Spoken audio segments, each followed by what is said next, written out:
In the charged atmosphere at this time around the role of Muslims in America comes what is billed as the first major exhibition in the United States on the Qur'an. Jeffrey Brown reports. This is one of the great highlights of the exhibition. It's a Qur'an from the early 14th century, from about 1330, signed by a great master called... Signed. Yeah. A holy book as a work of art, the Qur'an, sacred to some 1.6 billion Muslims around the world.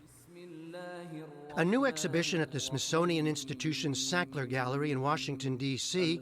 presents 68 of the most important and exquisite Qur'ans ever produced. Dating from the late 7th to early 17th centuries, they come from many parts of the Islamic world and are part of the collection of the Museum of Turkish and Islamic Arts in Istanbul. That's where Sackler chief curator Masime Farhad first saw them.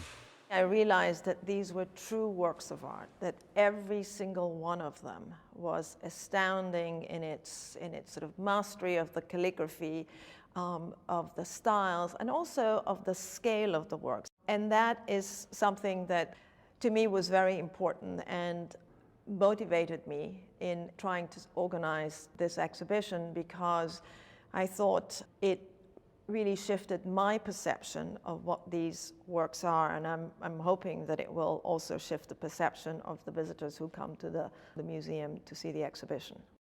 For Muslims, the Quran is a divine text, a series of revelations transmitted from the angel Gabriel to the prophet Muhammad between 610 and 632. It includes references to earlier figures, including Abraham, Moses, and Jesus. The term itself means recitation. The Quran stems from an oral tradition, but the text was written down and codified in a fixed form not long after the death of Muhammad. Maria Dekake teaches Islamic religious thought and history at George Mason University. One of the things that's rather striking about the Quran when people read it for the first time is that it often takes a form of direct address. So it will say sometimes, "O you who believe."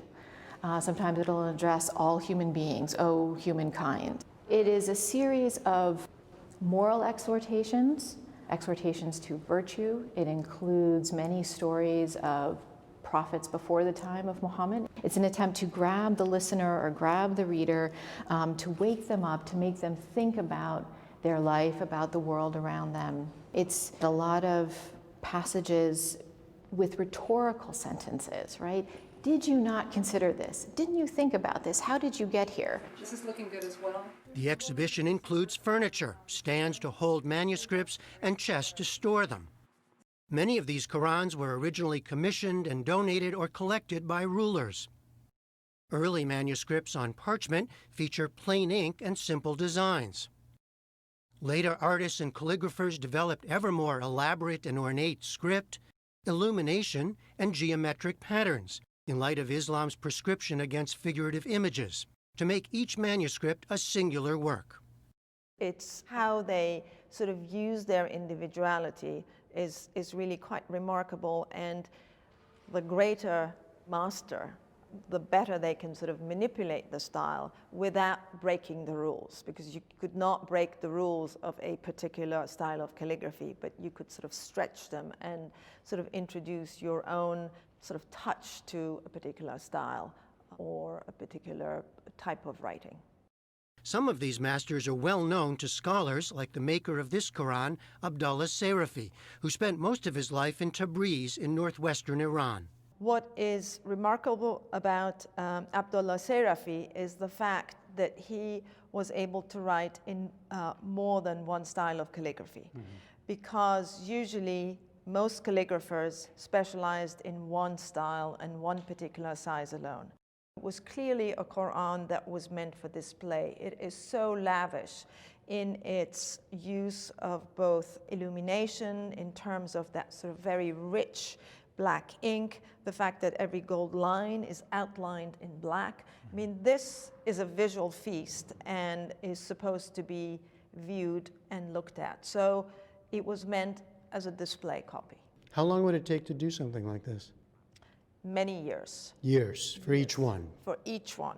Even amid a highly contentious and politicized atmosphere today concerning Muslims in America, the curators say this exhibition was long in the works and the timing is coincidental.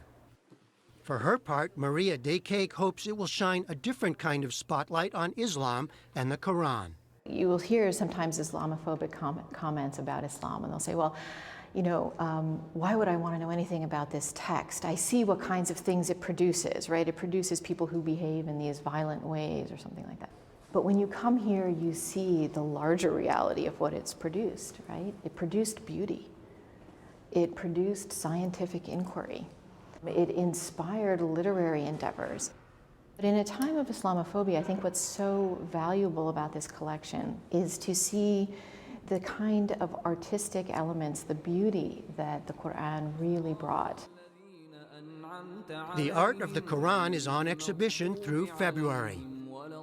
From the Sackler Gallery in Washington, D.C., I'm Jeffrey Brown for the PBS NewsHour.